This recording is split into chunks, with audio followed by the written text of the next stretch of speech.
Sunday. It's Sunday morning. I love mornings. The games are over, and we're breaking it all down. This is your Morning After podcast, with all the insight and analysis on the Utes, Cougars, and Aggies. The Morning After podcast with Hans, Scotty, and Lloyd Cole begins right now. And he gave us an opportunity to come in here and show what we're made of. On 97.5, the KSL Sports Zone.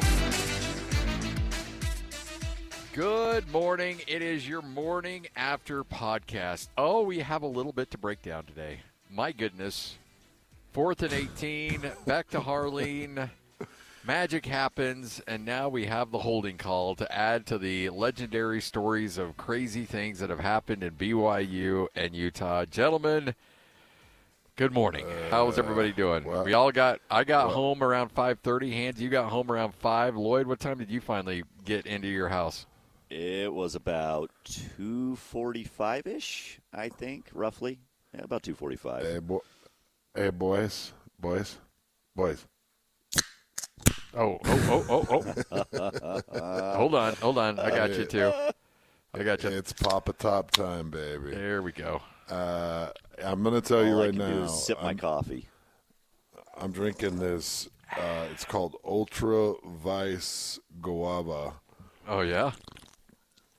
And it's exactly what I need. My voice, I'm sorry if my voice is hammered. It was a 9.5-hour broadcast, Scotty. Wow. There you go. From pre-game to when we wrapped it up on post, 9.5 hours. It was forever. But well, there's some games when that you deserve come it. out. When you come out with a game like that, man, it's incredible. And, it was 3 o'clock, and we still had people that were texting like, we're listening. I'm listening from Norway. One guy was listening from, like, Bangladesh or something. And you're just sitting there like, I can't believe people are still listening, but let's keep talking. But I don't know, man.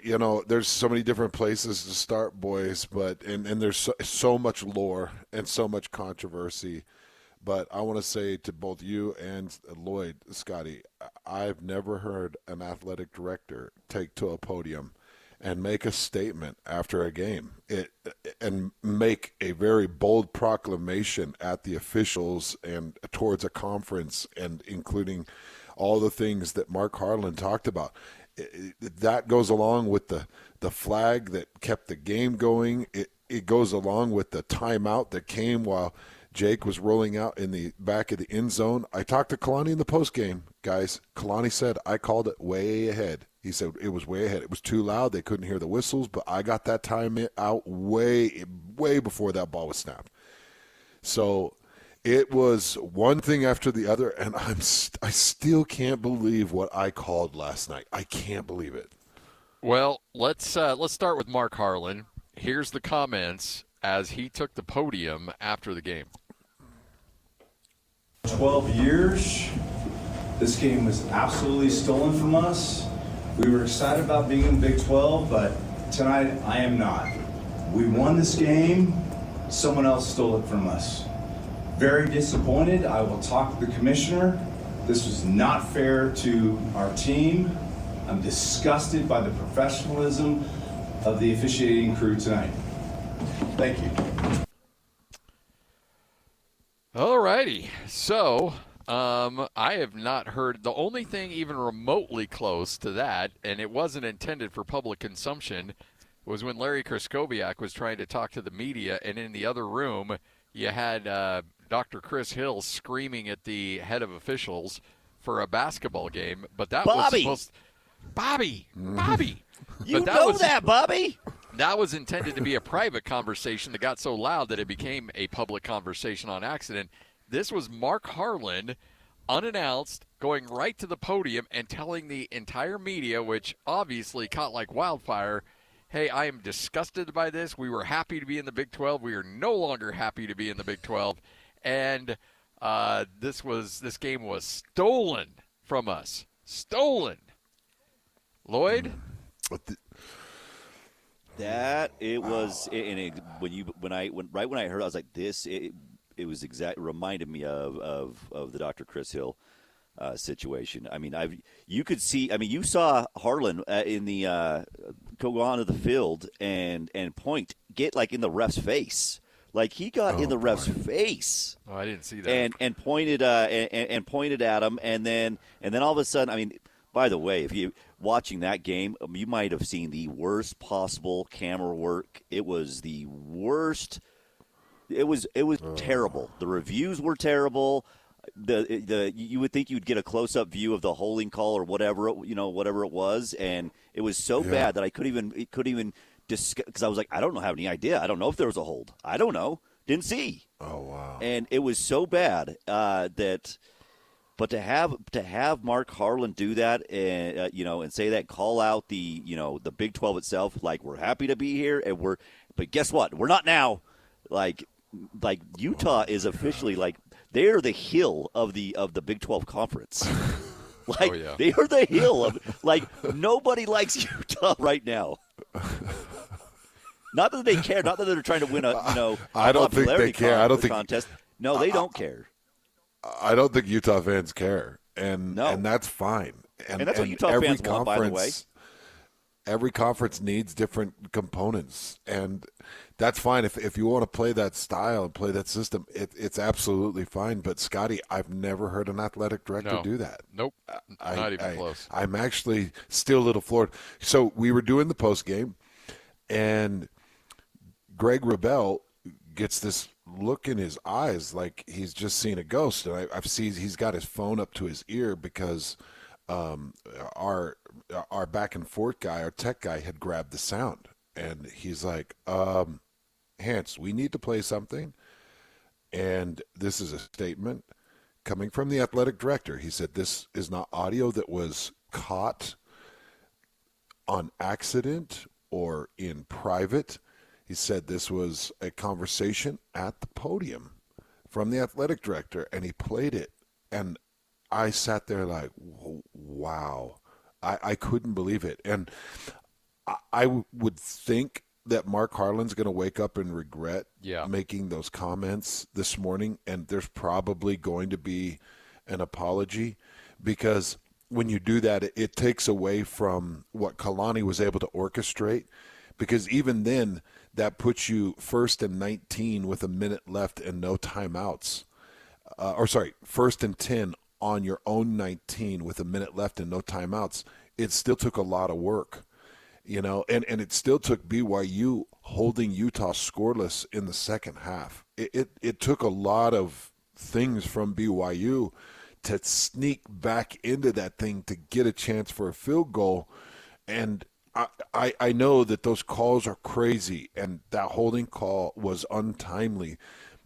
But an athletic director, I'm not so sure about that. Okay, so if Brandon Rose goes Max Hall and steps up, throws the headset on, is like, I'm disgusted. I'm disgusted by the Big 12. I'm disgusted by the officials. I'm disgusted by everything that just happened. I think the three of us sit here and we're like, you know what, man, that's good for Brandon Rose. That's a lot of emotion. You shouldn't put that kid in front of a mic. That of course he's going to be loaded with emotion. But the athletic director, it's a different story. That's a little bit harder. And you guys know me. I'm the worst loser you've ever met in your life. I'm a terrible loser. And I told a couple of stories on air about losing games. My entire family flew to Jacksonville to watch BYU Florida. We lost that Florida State game. I walked right by them and went and got on the bus. I didn't say hi to anybody. I after we lost to Virginia, I screamed at my mom in the parking lot because she asked me what happened, and I dropped an F-bomb, and it was terrible. Like, I'm the worst loser, but guys, an athletic director dropping a comment like that, it's shocking to me. Well, the AD is supposed to be the adult in the room. The coach can sometimes get off the rails. Players can certainly get off the rails. Your athletic director can't. And you're held to a higher standard at that position, even higher than the coach, higher than the coordinators, higher than most people on that staff. And that's what's surprising. I know that he's playing to the fan base a little bit. And so, the fans are eating this up like, yeah, that's our leader. That's our guy. But it's a bad look.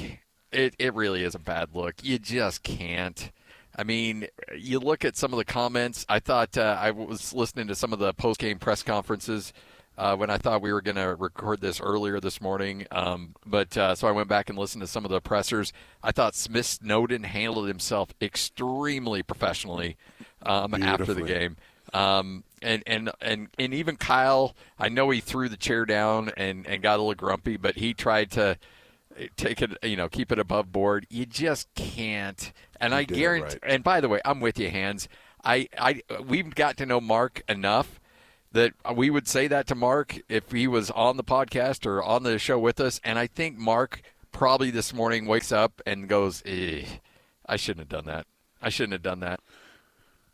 No, the story became about that hold one and about him. Like he is the story now on this. And by the way, do you guys want to hear from real quick Witt's opening remarks? Yeah, because we have those ready. Here's Kyle.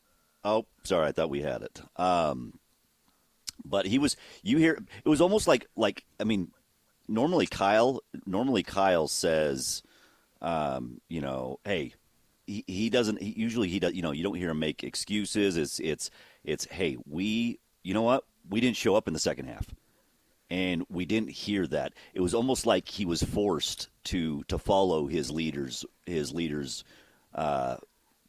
path that he took him on. It was almost like, well, my guy, my boss essentially went this direction, so I kind of need to do this as well a little bit. And it was, I thought Kyle, he tried to, but he was still like you could hear that he was pretty upset in that press conference. Well, the reason I'm not an athletic director is because I would do that. Yes. I'm not even kidding you guys. Yep. Like I want everybody to understand out there. I'm not trying to hold him to a different standard because I would walk up to a mic and I'd be like, that game was took from me. I would be irate because I'm still caught in the emotion of it. But that's why I'm not an athletic director. I just don't have that level of professionalism that it takes to be able to grit your teeth. You shouldn't be in front of a mic anyways. That's not your game. That you've got hiring responsibilities and you've got behind-the-scene responsibilities. You don't have mic responsibilities in that moment. Yeah. You've got to let your coaches answer for it. You've got to let your players answer for it. And when Smith Snowden shows more class than an athletic director, it's rough. And I really like Mark. I do too. I really like him. I do too. And it's hard to sit here and talk about it like this, but I think you're right, Scotty. I think he's going to regret it. So while you'll hear from Kyle Whittingham coming a little bit later on, but Hans, let's get to the actual game itself, and the actual moment. There's been multiple replays shown. It did look like, for me, now granted, I did not watch the game live. I was calling the Utah State game. And so I did not see the play live. But again, everybody and their dog has tweeted out a replay of it. It does appear like it was a penalty. I don't know. Give me your perspective on this. Yeah, so JoJo Phillips, the BYU wide receiver, is lined up wide left, and Zamiah Vaughn, who is the leader of this defensive backfield, walks up and presses him. So Zamiah is right on him from the snap, and you see he throws the hands in. JoJo Phillips goes to make a move, and Zamiah Vaughn's arms extend, so you can see his arms extend. Phillips goes to make a move off of that arm extension, and Zamiah Vaughn's right hand holds the left shoulder pad of JoJo Phillips just a little bit, and you see a bit of a pull, and it throws JoJo Phillips off his route. So by the letter of the law, that's a hold. By the letter of the law, that is a penalty. Yeah. I don't know how many officials in that moment throw the flag because at that point, the quarterback is under duress. He is under pressure, and he is going down. And, there's not a lot of officials that throw that flag in that moment. It takes a lot of guts to get that flag out of your pocket in that moment. So by the letter of the law, yeah, it's a holding. He threw him off the route. Most officials probably keep that flag in their pocket in that moment. And I say most, but I don't know, Scotty. I was thinking about it. I would say 7 out of 10 refs maybe 8 out of 10 refs probably throw that flag in that moment. I couldn't really put a percentage on it, but I'm going to tell everybody out there, it depends on who the ref is in that spot, in that moment. I think a lot of refs would have seen it and thrown it differently because the quarterback was under pressure, but it was a hold.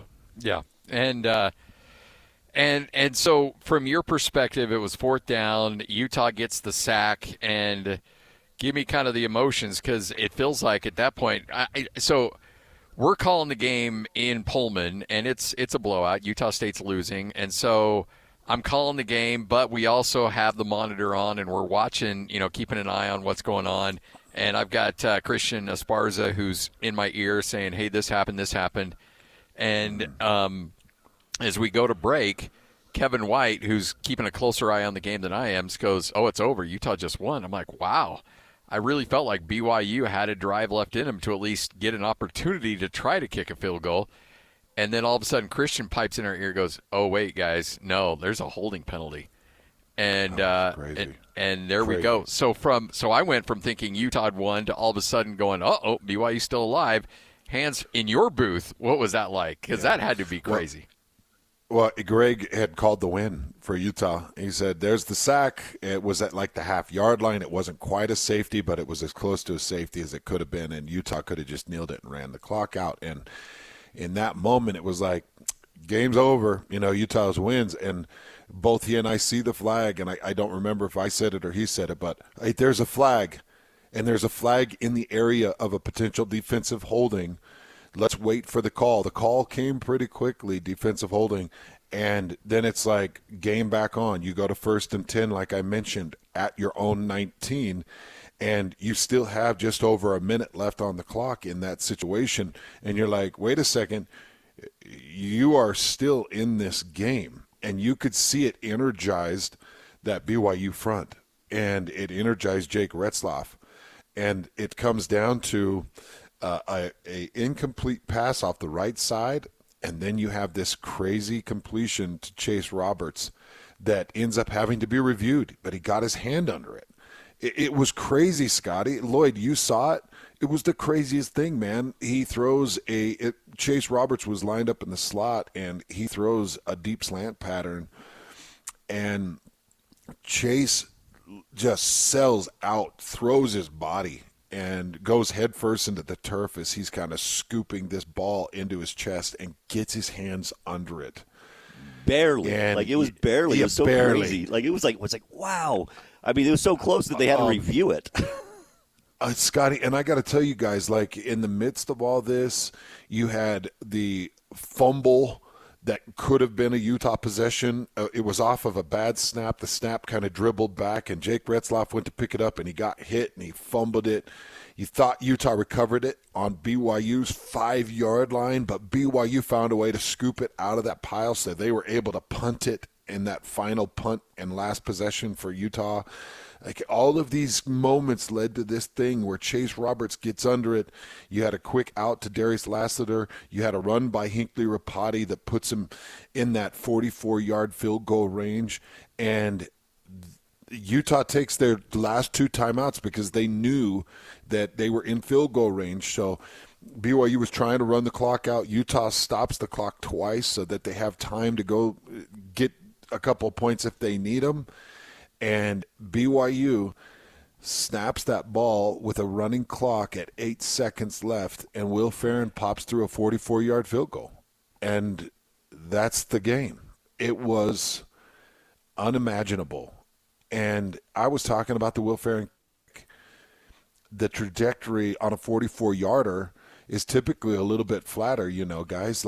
You're probably putting your foot into it. Will Farron casually takes that trajectory on a high level, so it's off his foot, it gets height, so there's no chance of blocking, it travels the 44 yards, and it split the uprights right in half. There was no question that thing was good as it sailed through the air, and it's like everybody just did their job. And I got to tell you, Scotty, in that moment, it's bizarre because in the drive, the offensive drive before, Braden Keim, the right tackle, goes down. He had been manning up with Van Fillinger all game, and Van was getting his licks in, and Keim was getting his licks in. Keim goes down, and I'm like, oh, no, not the right time. A transfer named Isaiah Jada, who I've not seen in a game yet this year, trots out at right tackle for that last drive. And you're like, oh, this is trouble. Van is Van. And Van got his licks, but Jada was able to hold his point of attack. And, like, watching it all take place, it was incredible that it was able to lay out the way it laid out for BYU. This game needed a moment like that. This game needed another edition of something weird, whether it's Kenishiro, back in the 90s hands, whether it's Austin Collie. You go through all the crazy moments, and this is going to be right up there. Here's Kyle Whittingham addressing the media right after that game went final. Tough way to lose a ball game. Unfortunate way to lose a ball game. Proud of our guys, proud of our players. They battled. They should hold their heads high. It's not on them. It's not on them. They played hard. They did everything they could from start to finish. And I'm proud of them. And it's unfortunate. It's unfortunate that turned out the way it did. Your defense obviously showed up really well today. I mean, yeah, I couldn't get that last stop, and we needed it, unfortunately. That's kind of been the story for several games. We play lights out and just can't get that one last stop. Thank you.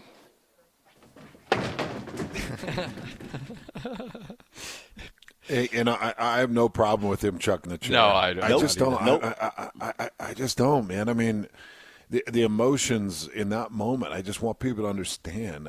I've been there. I've been there in that final drive, that win in 2000. Guys, we talk about it, Lavelle's last miracle. And the emotions that pour from you in that moment. Now, I was on the winning end, and so it was pure jubilation. It was like an emotional dump, and I had about 30 family members, and I just remember hugging everybody and jumping up and down, and it's crazy. But on the flip side, think about Zemiah Vaughn, man.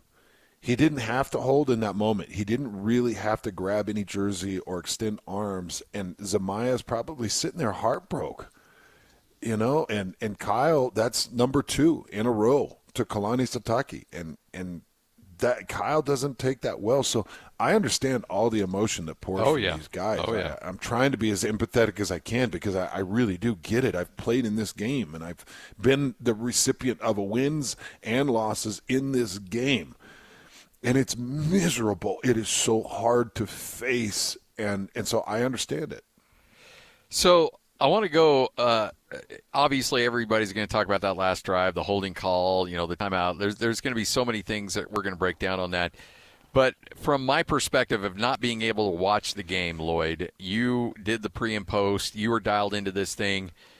Is there any accountability on Utah and that coaching staff? And again, I'm not making accusations because I have not been able to go back and watch the film play for play yet. So, and I will do that today, and I'll have an educated opinion on this tomorrow on the show.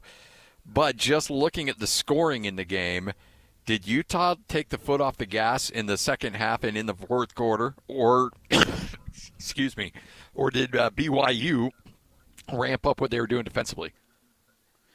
I think you know what? I think it was a little bit of both. I think it felt like they took the foot off the gas a little bit. And to be honest with you, you know what? Things didn't go. We talk about things needed to go, sometimes go your way. Things didn't go Utah's way at all. Like you had BYU put the ball on the ground 3 times. In fact, I think it was that one right before they scored that touchdown. Where Retzlaff loses it, and it bounces right up into his chest, essentially, as he goes to the ground. And right at that moment, by the way, I said, BYU's winning this game. And they were still down. They're still down big. And I'm like, they're winning this game because everything is kind of going the way of the way is going BYU's way. But you look at that, that last drive of Utah where they have it 3rd and 1, and essentially they get a holding call where instead of it being like, being 3rd and 1, it's 3rd and 10. And they play behind the sticks like quite a bit. There was a lot of 3rd and 10s. To ask Brandon Rose to try to do something in those situations it's tough. But like it was that offense just, and you have to give BYU's defense credit. You absolutely have to. I mean, I'm sure you saw something similar, Hans. I don't know what you think about that, but you got to give BYU's defense some credit in that second half because they locked them down. They really did. I give them a lot of credit. I do. I give them a ton of credit. Jay Hill made some really good adjustments because the first half, especially that second quarter, 21 points in that second quarter. All of their points were scored in a single quarter. And that was in that second quarter. And I give them a ton of credit for making the adjustments. There are some things that we need to look at. And, Scotty, I don't know if you know this, but Brant Keithy was announced as out with a season-ending injury. So that season-ending injury came with about 10 minutes and 50 seconds left in the third quarter. So to start the second half, you lose Brant Keithy. And I can promise you that changed their offensive game plan. I know I talked to Jacob Robinson in the post game, and I said, how much did that change things? And he's like, it changes things.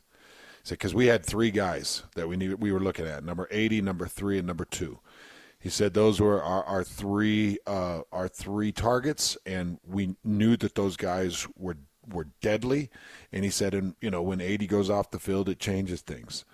And he was very, very heartbroken for Keithy. He did a fantastic job sharing the remorse that he had for the situation. But when you lose Brant Keithy, guys, you lose a huge chunk. Because think about that first half. You got that Brant Keithy touchdown on the deep route, and then Brant Keithy was used in Wildcat at the goal line. Yep. It was direct snapped 2 times in a row to Brant, and Brant was able to find room off the left side off of a Wildcat look. So they had implemented Brant in direct snaps. They had him in routes. They had him in blocks and lock situations, and you lose him. That is gigantic. And so it's a combination of Jay Hill and his defensive adjustments that he made, and he did a great job. And he called a nickel blitz off with Jacob Robinson in perfect timing, and he got some great plays from Jacob Robinson. The interception, he had another interception from Crew Wakely. Crew was great again, and he just made those adjustments that made the difference. And no Brant Keithy, and it stalled out that Utah offense. And by the way, 0 sacks for BYU's defense. How crazy is that? Like, it didn't feel like that, but looking at it, they had 0 sacks. Yeah, the Jacob Robinson nickel blitz, I don't know if Rose got past the line of scrimmage or what exactly happened, but I do know that it ended up with a nice tackle. So Kyle Whittingham suffers back-to-back losses to BYU. The Utes have now lost 5 in a row. They're now sub 500 at 4-5 on the season, and the dream season continues for BYU. Hands 9-0. Iowa State loses yesterday. So we're as crazy as this possibly sounds. And again, go back to July and let's go to Vegas, and let's walk into that. Walk into that stadium and tell ourselves, our July versions of ourselves, hey, guys, it's going to be Colorado and BYU in the Big 12 championship game. Unbelievable. And not saying that it's going to happen, but right now it could very well happen. And statistically, those are your 2 leaders in the Big 12 standing-wise. What kind of world are we living in? Cats and dogs living together? What is this, man? This is crazy. Yeah, 9-0 is hard to believe. It's hard to fathom. And as you mentioned, Iowa State going down. You've got Colorado, who's the only other one-loss team in conference play, but there's not another team in that conference that has less than 2 losses. Yep. It's BYU at 9-0, and everybody's got 2 or more losses. Colorado is the only one-loss conference team left. And that gives BYU wiggle room in the final 2-3 games of the season. You got Kansas coming up on Saturday. You're on the road against Arizona State the following weekend, and then you finish at home against Houston. And, it's not like it's the who's who of the Big 12 to finish off with. It's crazy how this has worked out. And when you look at it and, you try to make sense of it all, it really goes back to Kalani Sitake and his constant presence. He's a calming presence, and he's a great coach. They made a fantastic hire at the offensive line and a great hire at the tight end position that has changed the culture of the offensive line, and you've gotten great play from that offensive line. Jake Retzlaff was a Lion Heart when he was at Riverside City College, so we knew that he's got that Lion's heart. We didn't know if his skills would translate to D1, but now we're seeing that he's got the Lion's heart and he's got enough skills that it does translate to D1. And then you found 3 linebackers that are all Big 12 world-class like competitors at linebacker in Harrison Taggart, Isaiah Glasker, and Jack Kelly. You throw in some defensive backfield play with Jacob Robinson and Wakely and Wall, and you throw in Collins, and you've got this crazy backfield that you didn't expect. You moved a defensive end in Blake Mangelson into the 3 technique, and he's become an all Big 12 3 technique. They aren't even doing this with one-on-one pressures. It's all incredible, guys.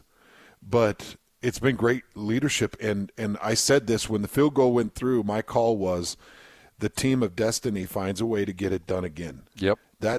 It feels like it's just the team of destiny sitting at 9-0. I hate bringing this up as a topic, but I think it's to the point where we have to talk about it a little bit. 2 losses in a row to your rival. Let's say Utah finishes the year 5-7. Let's say they don't go to a bowl game, or even 6-6 and go to a bowl game, which means they have to go 2-1 against a tough schedule to even get bowl eligible if you're the University of Utah. So let's just say 5-7 to end the season. Does this alter Kyle Whittingham's decision, or could we be seeing the last year with Kyle Whittingham? Because if I'm him, and after the emotions of last night and dealing with NIL and collectives and everything else that's going on, I might be like, you know what? I'm going to go play some golf and see my grandkids. I'm done with this. Man, I hope not. It felt like Lloyd, that fire. It felt like that fire, the little bit of fire you kind of saw in the post game.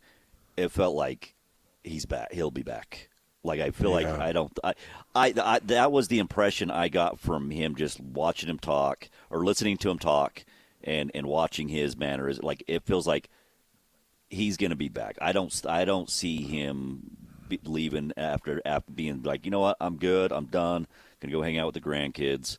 Like, you're going to see Kyle Whittingham back. I don't know if it has anything to do with the record and not wanting to go out like that. I think that it felt like he still has the fire. Man, I hope not. Yeah, I just hope not. I know, you guys.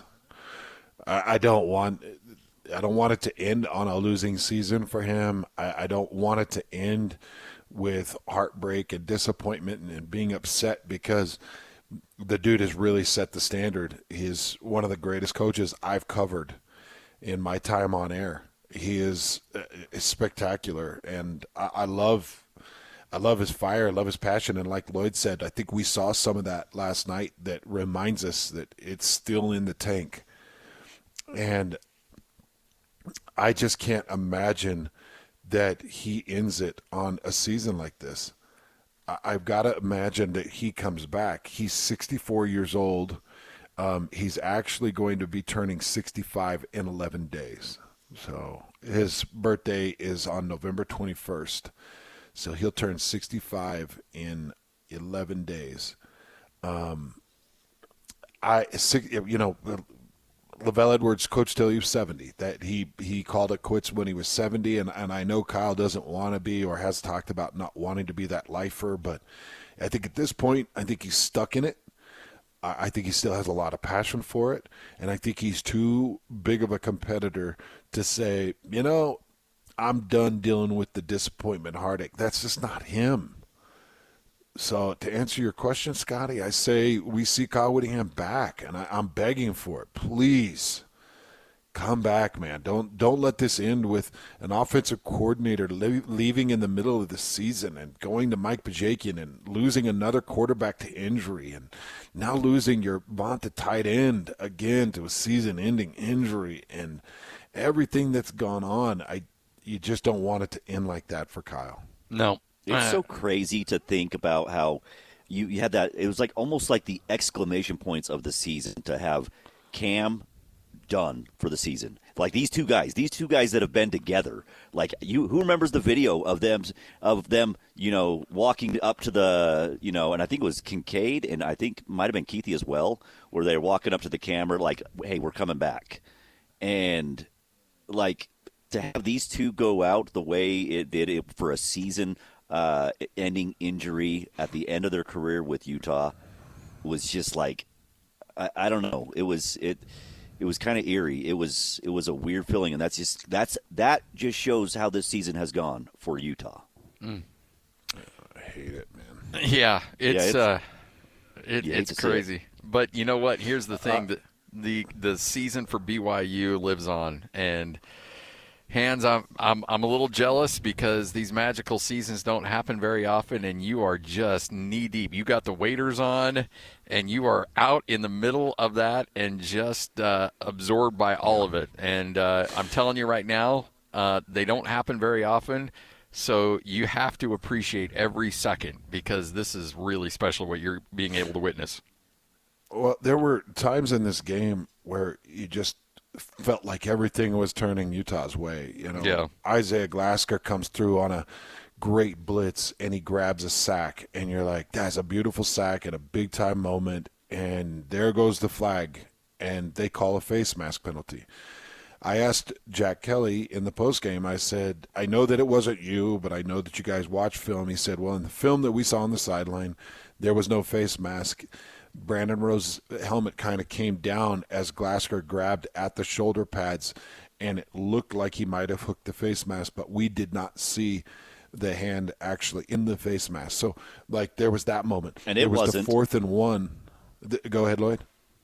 I said it wasn't a face mask. When you saw the replay, the close-up replay, one of the only good replays you were able to actually see with that ESPN last night. Like you could see that it was close to the face mask, and the head turned weird, but he didn't grab the face mask. Okay. No, he didn't grab. But I could see how the mistake could be made the way the head turned. Well, and then there was another moment where BYU was in a 2nd and 1 that goes to a 3rd and 1 that goes to a 4th and 1. They run a yo-yo motion with Chase Roberts and try to flip it to the outside on 4th and 1. And I can't remember if it was Elijah Davis. I think it might have been Elijah Davis who came up and made the tackle on a 4th and 1. And it was a turnover on downs that gave Utah great field position. It was like, oh, my gosh, that's a brutal moment. And then Brant Keithy gets going with his direct snaps, and you're like, this is really turning. And I thought Utah had it. I thought that they were rocking and rolling. And then second half adjustments, second half magic moments with interceptions and critical flags and big catches, and it's everything this rivalry game is, Scotty. Yep. And as you mentioned, you add on the fact that it's a 9-0 season. And Greg and I are up there watching this thing take place, and you see the flag and the drive extended and the catch by Chase Roberts and then the 44-yarder that goes through as time elapses, and you're thinking, this is one of the craziest seasons in BYU history, period. Yep. Where they were picked, the personnel that returned, all the things that stacked against them, and here they are 9-0, knocking through a 44-yard field goal for the win at Rice-Eccles Stadium against their rival that was supposed to be the number 1 team in the Big 12. What in the hell is happening? Hey, it's only a matter of time until we hear the commercial, 2024, nobody believed, But the teams, the players themselves. Only a matter of time till we hear that commercial. Well, I think it's Come on, that was funny. That was funny. Come on. Talking about that. We just been hearing that 1984 commercial. That was funny. Come on. I think it's only a matter of time till we get a rap song off of this. Oh, give it. I haven't heard from, Give me a rap song. heard from. We need Jimmer's brother to come back, man. Or John the Mormon or James the Mormon? James, okay. Mm-hmm. Well, gentlemen, Utah State lost to Washington State 48-20 or 49-28. Never really much of a game. And there you go. That's a recap of the Utah State game. Whoa. It was rough, huh? No, Rasul Butler was banged up, didn't play much. I tell you what, keep an eye on this Herschel Turner kid. He's got a chance to be really good at Utah State. Much of the same you've seen all year from Utah State. Offense was able to do some things in the second half, but got stymied there in the first. And it was 14-7. Washington State pushed it to 21-7. And then Utah State got a couple stops defensively and had two chances with the ball on the Washington State side of the field to cut it to a one-possession game going into halftime. And Petrus throws an interception. They're unable to convert on another drive inside the 50, and it's 21-7. Washington State gets the ball to start the second half. First play of the second half, 75-yard touchdown run. It's 28-7 at that point, and then the game's out of reach. Utah State able to score some points there in the second half, but ultimately now you're looking at a situation where Rasul Butler played, I think, 2 series in that game, but just unable to really get it going. So now you're down Jalen Royals. Now you're down Brock Lane. Now you're down Rasul Butler. Rasul Faison, and it's just the injuries just keep piling up for Utah State. Faison's done. I don't know if he's done, but he was really ineffective last night. And with just 3 games left, I don't know what his future looks like in terms of how much they want to push it, how much he wants to push it. Now they're officially out of bowl eligibility at 2-7 on the year, so. I don't know. I'll know more later in the week. But Coach was pretty bummed out about his future after that game last night, about his health and his availability going forward. So we'll learn more as the week goes on. But I don't know. Rough situation for Faison. Rough night for Utah State, losing that game at Washington State against a team that in 2 years from now will be a conference opponent. So there you go. I saw your guy Ryan Leaf, by the way, Hans. Oh, in the booth or what? Yeah, he was doing the TV broadcast and went up and said, "Hey, I'd like to know more about." No, never mind. I didn't. Nope, I did not. There's no Tell reason me more. There's no reason to dig up dead bodies, buddy. You let them rest in peace. You don't need to. Hey, just a little story time. Yeah, I got one too when you're done. Yeah, just a little story time. So the game is over. Will Farron kicks the field goal, and Greg and I are still kind of unloading our emotions in some of the final parts of this call. You know, quickly recapping what we just saw and the impact of these different moments. And so we're still really caught in the emotion of it. And I feel this bump to the back of my head, kind of like a palm, like boom, to the back of my head. And I'm like, whoa. Because I'm, you're so full of adrenaline because of what you're watching. And I had this instant jolt of like, I'm going to hurt somebody. And I turn around, and it's Gary Anderson. Gary came down from the coach's booth and walked into the broadcast booth and pounded me. And I turned around, and he goes, "Yeah!" Gives me these thumbs up, and you know how he does that teeth gritting, like, yep. Yeah. For anybody out there that doesn't understand Gary Anderson's impact on this BYU football team, bless that man's heart, because he drives from Logan, I think 4 days a week. Jeez. He drives from Logan all the way to Provo to come down and help this team. And Scotty, you've talked to him a bunch. I talked to him a bunch. And I said, "Coach, why do you do it?" "Why?" He said, I just love these kids. Love the kids. It's like he just loves the kids. He loves to be able to motivate them and help them with angles and when I saw that smile, I'm like, that's what it's about to me. That's what it's about.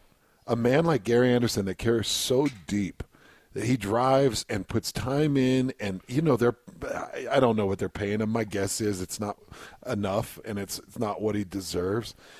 But it was so fun to see his emotion because of his attachment to this game, and to have him come into the broadcast booth just to hit me in the back and give me these big thumbs up. It was cracking me up, man. Well, I got another story about a coach. So last night we get back. It's about 4 a.m. We get back to the airport in Logan. Everybody's got to wait, get their luggage, and walk to their car. And so I pack up my vehicle, and I'm about ready to go. And I look over, and Kevin White is looking at me and waving and saying something. So I get out of my car and go over, and he goes, "Do you have jumper cables?" Kevin White's vehicle was dead, and it was cold, and all the cars were frosted over, and so there's a good layer of ice on all the vehicles, and I'm like, "Sorry, Kevin, I don't have jumper cables." So he's trying to arrange. His family still lives in Logan, his parents, and so his dad was going to come down with some jumper cables, and I'm like, "Well, do you need me to stick around? You want to sit in my car where it's warm, or do you want me to?" And he said, no, we're going to be okay. We're good. And so we're just sitting there chatting. And I'm like, "Kevin, let me drive you there, get the cables, come back." And we were trying to arrange stuff. All the time while this is going on, somebody goes over to Kevin's vehicle that's dead and completely scrapes off his car, gets it all ready for him, and so that he can, when he does get it juiced up and ready to go, he'll be off on the road, and it's all cleared and taken care of. It was DJ Talavea. And it's just like, wow. Oh, my gosh. That dude didn't need to stick around. He suffered a tough loss. Who knows what his future looks like, but yet he's sitting there scraping off the car of a broadcaster and making sure that he's as comfortable as he possibly can. And, frankly, it wouldn't surprise me if he was the one that stuck around and let Kevin, use his vehicle to jump it. But, it's crazy. Unbelievable. DJ is an absolute treasure. Yes. He is a treasure. And whatever ends up happening at Utah State, if they let him even a foot away from that campus, Scotty, you'll be on air blasting them. I'll be on air blasting them. Lloyd, you'll be on air blasting them. We will go nuclear because he is one of the best things that Utah State's got going. I love that story, and very believable with that guy. Well, and I was talking to a member of that coaching staff who was talking off the record, and I'll keep him anonymous, but was saying, we were talking about what their future holds, and he's like, "Look, I'll have options, and I can go anywhere in the country, and I can still coach. And so I'm not worried. I'm just trying to make sure these kids still have a good experience." He said, "But let me tell you one thing." He said, "Whoever the new coach is, whether he's a local guy, whether he's comes across halfway across the United States, whoever he is, if he does not keep DJ Talavea on the staff, he is a moron." And I'm like, "Yep." Yeah, DJ. There's two. There's two that I have to stay. It's DJ and Cooper Bassett. Yep. I mean, look, I'd love all of them to stay. I really do. I have just fallen in love with that entire staff. But those two have done such a masterful job of keeping Rock interested and really relating to him and showing him how they could use him.